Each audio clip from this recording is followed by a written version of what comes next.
Hello everyone, concept building series में welcome all of you. Right, तो मेरा concept building series का जो क्लासेस चल रहा था, today will be the third session from my side. So let us see and let us talk about some concept building thing which will really help you to develop your concept and to clear your national entrances. Right, तो चलिए शुरू करते हैं।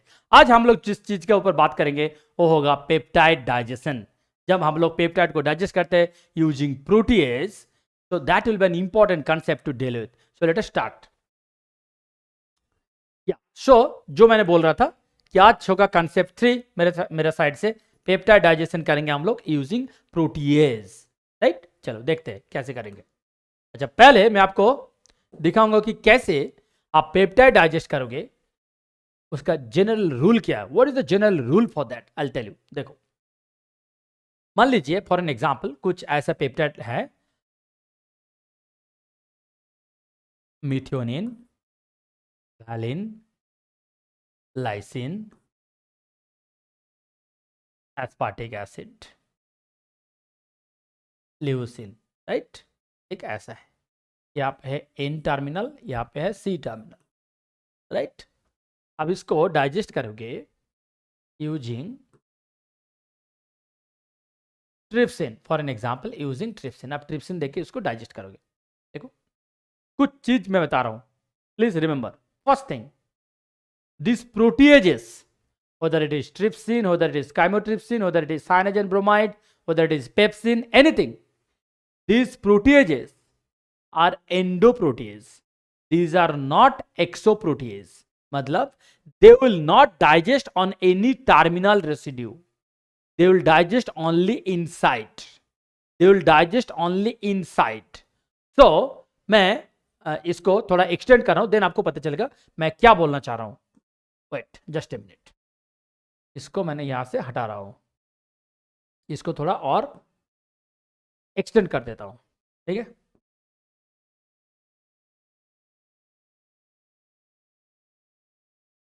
Okay. Show मान लीजिए यहाँ पे है अर्जिनिन, यहाँ पे है आइसोल्यूसिन। राइट, यहाँ पे है आइसोल्यूसिन। ओके, अब देखो, तो इसको मैंने ट्रिप्सिन से डाइजेस्ट करूंगा। तो मैंने क्या बोला, फर्स्ट रूल मैंने क्या बोला, these proteases are endoprotease, मतलब they will digest internally, they will not digest externally, मतलब they will not digest on terminal residue. Okay, they will not digest terminal residue. This is first thing. Second thing, जहां पे digestion होगा, that I'll tell you of course, जहां पे digestion होगा, तो digestion side जिस side में हो रहा है, चाहे वो सी टर्मिनल हो चाहे वो एन टर्मिनल हो, जिस साइड में उसका डाइजेशन हो रहा है, अगर next to that digestion site अगर प्रोलिन हुआ, if the proline comes next to the digestion site, then there will be no more digestion. Understood? चलिए अब शुरू करते हैं। फॉर एन एग्जाम्पल मैं बात कर रहा हूं ट्रिप्सिन का। ट्रिप्सिन कहां डाइजेस्ट करते हैं? ट्रिप्सिन का जो टारगेट साइट है वो है या तो लाइसिन या तो arginine, and trypsin is a C terminal cutter. C terminal cutter मतलब on the right hand side it will digest on lysine या तो अर्जिनिन। चलो देखते हैं। देखो, अर्जिनिन आपको पहले मिल रहा है, so you are expecting this bond, मतलब द डिफरेंस, द बॉन्ड और the link between arginine and methionine, you are expecting that this link should be broken, मतलब this peptide bond should be broken by this protease which is trypsin here, right? But this will not, why? Because this is the terminal one, so this digestion will not take place. Understood? Okay, यहां पे आ जाओ। दूसरा lysine, यहां पे digestion होगा, यहां पे digestion होगा, लाइसिन एंड एस्पार्टिक एसिड, यहां पे जो इसका जो पेप्टाइड बॉन्ड है this will be digested. Similarly यहां पे डाइजेशन नहीं होगा, यहां पे भी डाइजेशन नहीं होगा, क्योंकि these are terminal, these are terminal. तो यही चीज मैंने आपको बोला पहले कि टर्मिनल रेसिड्यू पे इसका डाइजेशन नहीं होगा, इसका डाइजेशन होगा only internally, only internal digestion होगा, there will be no more terminal digestion. Okay, this is one thing. Okay, so you will get two fragments from here to here plus from here to here. Okay, अब मैं आपको एक example दूंगा जो कि proline के साथ, then you will understand. Okay, so let me give an example. Let's say ऐसे है कि मैं सेम बता रहा हूं, arginine, methionine, valine, lysine, proline, leucine, arginine and isolation. यहाँ पे देखो क्या होगा. यहाँ पे देखो अर्जिनिन, मिथ्योनिन, यहाँ पे तो डाइजेशन होगा ही नहीं, जैसे मैंने आपको बोल रहा था. यहाँ पे भी आपका डाइजेशन होगा नहीं. मैं बात कर रहा हूं यहाँ पे. देखो लाइसिन के बाद क्या है नेक्स्ट, प्रोलिन. तो यहाँ पे भी डाइजेशन नहीं होगा. तो the whole fragment will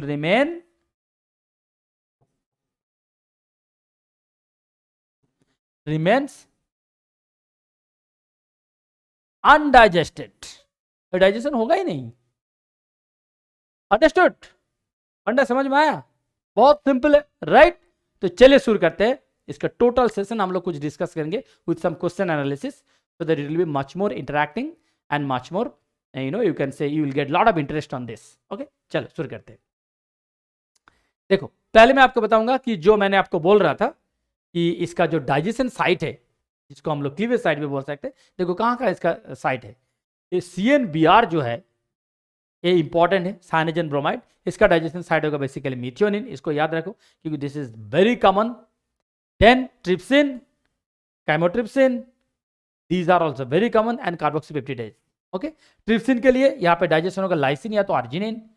chymotrypsin basically targets all the aromatic amino acids like phenylalanine, tryptophan and tyrosine.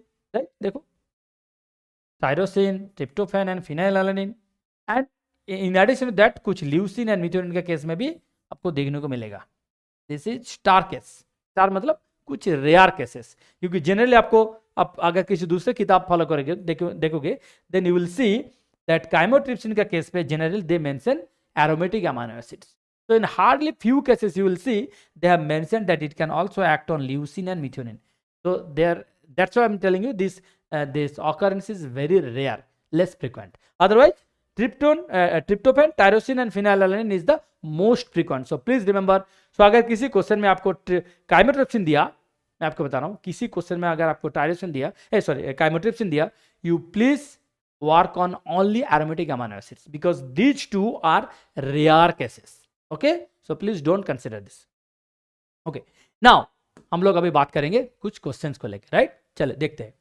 Which of the following fragments will not be generated after the CNBR treatment with the given amino sequence? Wow, क्या बोल रहे हैं कि ये जो polypeptide है इसको CNBR treatment करने के बाद कौन सा फ्रैगमेंट आपको नहीं मिलेगा, राइट? तो चलो देखते हैं. तो CNBR का टारगेट क्या है? मिथ्योनिन है, राइट साइड. राइट साइड मतलब सी टर्मिनल. चलो कहां पे है मिथ्योनिन? यहाँ पे डाइजेस्ट करेगा. मिथ्योनिन यहाँ पे डाइजेस्ट करेगा, बस. तो आपको क्या मिलेगा? ए एंड ए, 3 फ्रैगमेंट मिलेगा, राइट? अब चलो देखते हैं कि कौन सा फ्रैगमेंट यहाँ पे है या नहीं है. Arginine, alanine, tyrosine, glycine, asparagine. Arginine, alanine, tyrosine, proline, glycine, asparagine. यहाँ पे प्रोलिन आ गया, यहाँ पे प्रोलिन आ गया, यहाँ पे प्रोलिन है, यहाँ पे प्रोलिन नहीं है, राइट? तो ए वाला आपको नहीं मिलेगा. Then leucine, phenylalanine, methionine. Leucine, phenylalanine, methionine इसको तो मिलेगा. एस्पार्टिक एसिड एंड मिथ्योनिन ये भी मिलेगा. Then aspartic acid, methionine, leucine, phenylalanine. Aspartic acid, methionine, no, इतना तक तो नहीं मिलेगा. तो आपको क्या क्या नहीं मिलेगा? आपको ए नहीं मिलेगा एंड डी नहीं मिलेगा. अंडरस्टूड? आपको समझ में आया, राइट? चलो नेक्स्ट क्वेश्चन पे. Following shorter peptide fragments are generated upon treatment with 2 proteases. Okay, fine. आप trypsin क्लीवेज किया and chymotrypsin से भी क्लीवेज किया. Now the question is find out the original polypeptide sequence. Wow, excellent. चलो original polypeptide sequence ढूंढेंगे. कैसे करेंगे? देखो अप्रोच क्या रहेगा.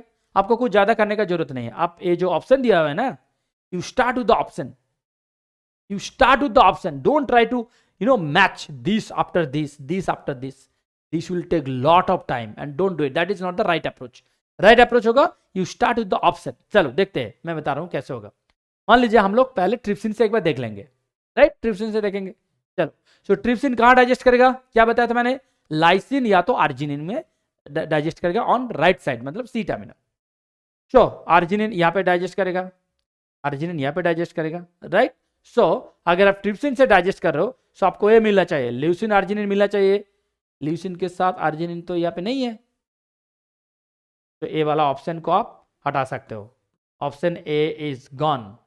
अंडरस्टूड? क्योंकि यहाँ पे अगर ये जो पॉलीपेप्टाइड सीक्वेंस दिया है, इसको अगर ट्रिप्सिन के साथ डाइजेस्ट करोगे, यहाँ पे फर्स्ट सीक्वेंस आपको मिलेगा ल्यूसिन एंड आर्जिनिन, बट यहाँ पे तो है ल्यूसिन एंड ग्लूटामिक एसिड, तो ये वाला सीक्वेंस गलत है, राइट। चलो नेक्स्ट, दूसरा कला ले लेते हैं। अच्छा, सो यहाँ पे मैं ट्रिप्सिन से डाइजेस्ट कर रहा हूँ, तो लाइसिन पे होगा, राइट, आर्जिनिन पे होगा यहाँ पे, राइट। सो आपको मिलेगा leucine and glutamic acid, yes leucine glutamic acid है। Then glycine, tyrosine, asparagine, arginine, glycine, tyrosine, asparagine, arginine, okay ये भी है। नेक्स्ट ए वाला देखो, glutamine, alanine, phenylalanine, valine, lysine, ये भी है, ओके फाइन। चलो इसको रखते हैं, इसको रखते हैं, बट इसको फाइनलाइज नहीं किया, क्यों? क्योंकि हमको काइमोट्रिप्सिन से भी देखना है, राइट, काइमोट्रिप्सिन से देखना है, तो एक बार काइमोट्रिप्सिन से देख लेते हैं इसको। तो काइमोट्रिप्सिन कहाँ डाइजेस्ट करेगा? काइमोट्रिप्सिन कहाँ डाइजेस्ट करेगा बताओ? Tryptophan, tyrosine and phenyl alanine on C terminal. चलो देखते हैं, यहाँ पे है फिनाइल एलानिन, बस वो एक ही देख रहा हूँ मैं, राइट, और तो नहीं है, ना टायरोसिन भी है, यहाँ पे टायरोसिन है, तो एक बार देख लो। तो आपको क्या मिलेगा? पहले यहाँ पे एक मिलेगा, यहाँ पे एक मिलेगा, यहाँ पे एक मिलेगा, चलो एक बार देख लेते हैं। Glutamine, alanine, phenylalanine, glutamine, alanine, phenylalanine, yes. Valine, lysine, glycine, tyrosine, valine, lysine, glycine, tyrosine, yes. Asparagine, arginine, leucine, glutamic acid, asparagine, arginine, leucine, yes yes. तो आपका आंसर होगा बी। आप चेक कर सकते हो C and D, that's not an issue, but that will be answer will be. क्यों? क्योंकि इसमें ट्रिप्सिन से क्लीवेज करके भी वही फ्रैगमेंट आपको मिल रहा है, काइमोट्रिप्सिन से भी वही मिल रहा है। अंडरस्टूड? अप्रोच आपको समझ में आया कि कैसे करना है? ओके नेक्स्ट, चलो नेक्स्ट क्वेश्चन देखो। A polypeptide is cleaved into peptides by treatment with trypsin and cyanogen bromide and the peptides are purified and sequenced. एक पेप्टाइड लिया जिसको आप ट्रिप्सिन से डाइजेस्ट किया एंड साइनोजन ब्रोमाइड से भी डाइजेस्ट किया, then the sequence of the peptides from N terminal to C terminals are shown below। ठीक है, आप ट्रिप्सिन से डाइजेस्ट किए हो एंड साइनोजन ब्रोमाइड से डाइजेस्ट किए हो, तो आपको ट्रिप्सिन से क्या क्या फ्रैगमेंट मिला? T1, T2, T3, T4। Cyanogen bromide से मिला 3 fragment, C1, C2, C3। Question क्या है? क्वेश्चन है, based on the sequence of the overlapping peptides generated by the treatment with trypsin and cyanogen bromide shown above, which of the peptides could represent the N terminus of the polypeptide? इनमें से कौन सा peptide है जो कि N terminus represent करेगा, right. अब देखो मैं आपको समझा रहा हूं। मान लीजिए ये है आपका ओरिजिनल पॉलीपेप्टाइड, इसको आप डाइजेस्ट कर रहे हो तो डिफरेंट प्रोटीन से, एक ऐसे डाइजेस्ट किया, राइट, एक ऐसा डाइजेस्ट किया। देखो जब आप येलो से डाइजेस्ट करो, देन स्टार्टिंग से यहाँ तक, देन यहाँ से यहाँ तक, देन यहाँ से यहाँ तक। जब ब्लू से डाइजेस्ट करो, देन यहाँ से यहाँ तक, देन यहाँ से यहाँ तक, देन यहाँ से यहाँ तक, देन यहाँ से यहाँ तक। What do mean by N terminus? Sequence जहां शुरू हो रहा है, राइट, सीक्वेंस जहां शुरू हो रहा है। तो अगर आप ए वाला दो चीज देखोगे, तो दूसरा कलर ले लेते हैं। ए वाला देखो, एक तो है ए और एक तो है ए। इसका ए वाला जो पार्ट है, this will be common, understood, this will be common. मतलब अगर ब्लू के हिसाब से देखोगे, स्टार्टिंग से ब्लू यहां तक, एंड येलो का देखोगे यहां से यहां तक, तो मैंने जितना ये जो स्ट्राइक किया, ये तो कॉमन रहेगा दोनों में, अंडरस्टूड। सो ए भी, ए वाला जो है ए भी रिप्रेजेंट करेगा एन टर्मिनस, ए वाला जो है ए भी रिप्रेजेंट करेगा एन टर्मिनस, अंडरस्टूड। इसका मतलब और जो बाकी जो चीज है, किसी का आपको ऐसे कॉमन सीक्वेंस नहीं मिलेगा एन टर्मिनस जानने के लिए।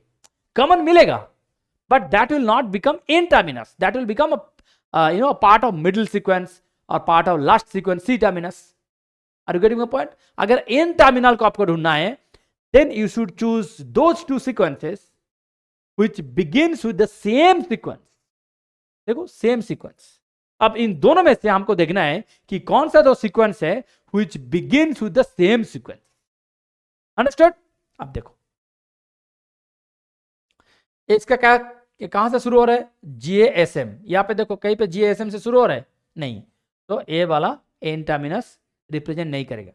नेक्स्ट EGA, यहाँ पे शुरू हो रहा है EGA, यस, तो T2 या तो C1, दोनों both can represent N terminus, क्योंकि दोनों तो होगा, आप तो दो डिफरेंट एंजाइम देके इसको ट्रीट करो, right.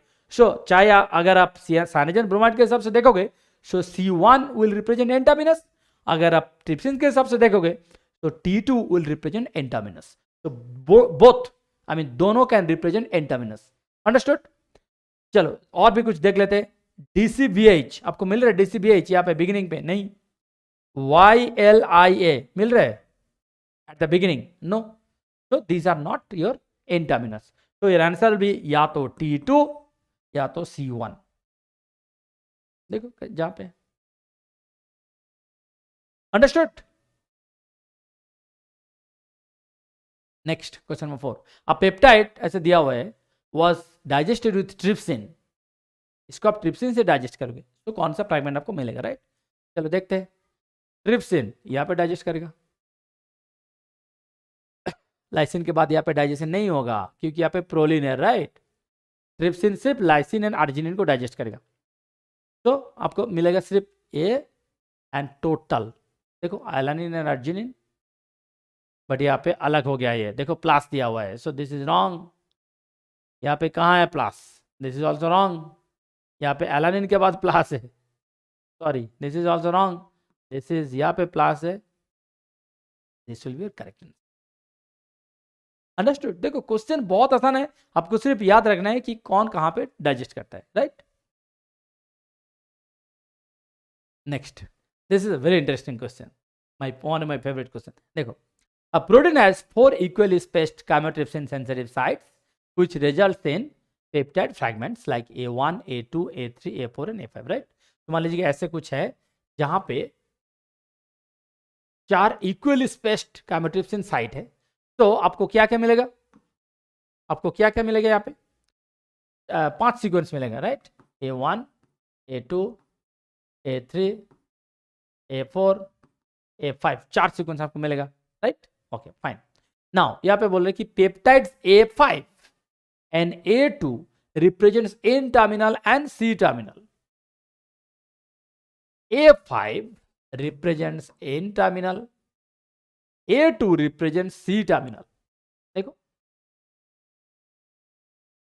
Okay, A2 represents C terminal, A5 represents N terminal.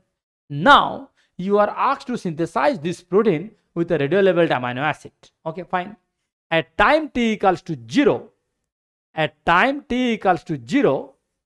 you added all the 20 amino acids labeled with 14C and initiated the synthesis.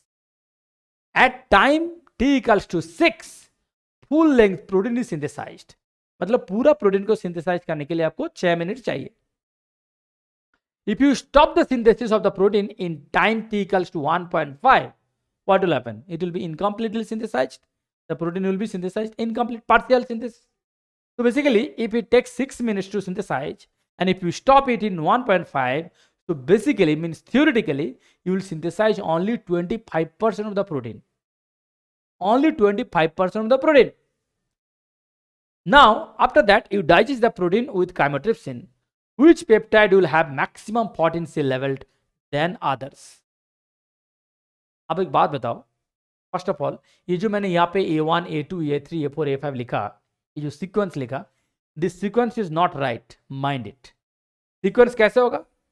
Sequence according to this information, A5 will be here because that represents N terminal, A2 will be here because that represents C terminal, and बाकी जो तीन है मतलब A1, A3 and A4, इसका sequence के बारे में नहीं बताया.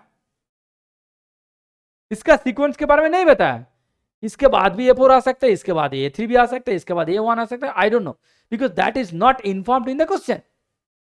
बट क्वेश्चन में क्या बताया? A5 represents N terminus, A2 represents C terminus. तो अगर आप प्रोटीन को सिंथेसिस करना शुरू किया एंड 1.5 मिनट में सिंथेसिस को आप स्टॉप किए हो, मतलब 25% प्रोटीन आप सिंथेसिस किए हो, राइट, तो एटलीस्ट बताओ कौन सा फ्रैगमेंट सिंथेसिस हो जाना चाहिए, एटलीस्ट A5, क्योंकि A5 represents n terminus, right. हमको नहीं पता है कि A5 के बाद A4 आएगा या A1 आएगा, आई डोंट नो, बट मैं इतना बोल सकता हूं कि एटलीस्ट A5 वाला जो फ्रैगमेंट है, जो इनिशियल फ्रैगमेंट है, ये तो सिंथेसिस होगा ही होगा, राइट। क्यों मैं इतना कॉन्फिडेंटली बोल रहा हूं it will be synthesized, because यहां पे लिखा है देखो, 4 equally spaced, you know the meaning of 4 equally spaced, मतलब इसका जो डिस्टेंस है, ये जो डिस्टेंस है, this distance will be same, understood. So at least I can say that A5 will be synthesized, right?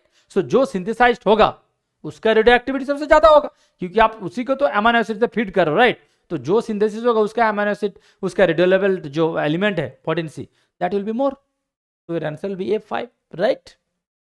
Answer will be A5. Excellent question. Understood? So thank you so much for listening to me. I'm sure you are gaining confidence and you are building your concept. So please keep watching us, and I'm sure you will develop a huge concept in order to deal with national entrance examination. Thank you so much for your attention. Thank you.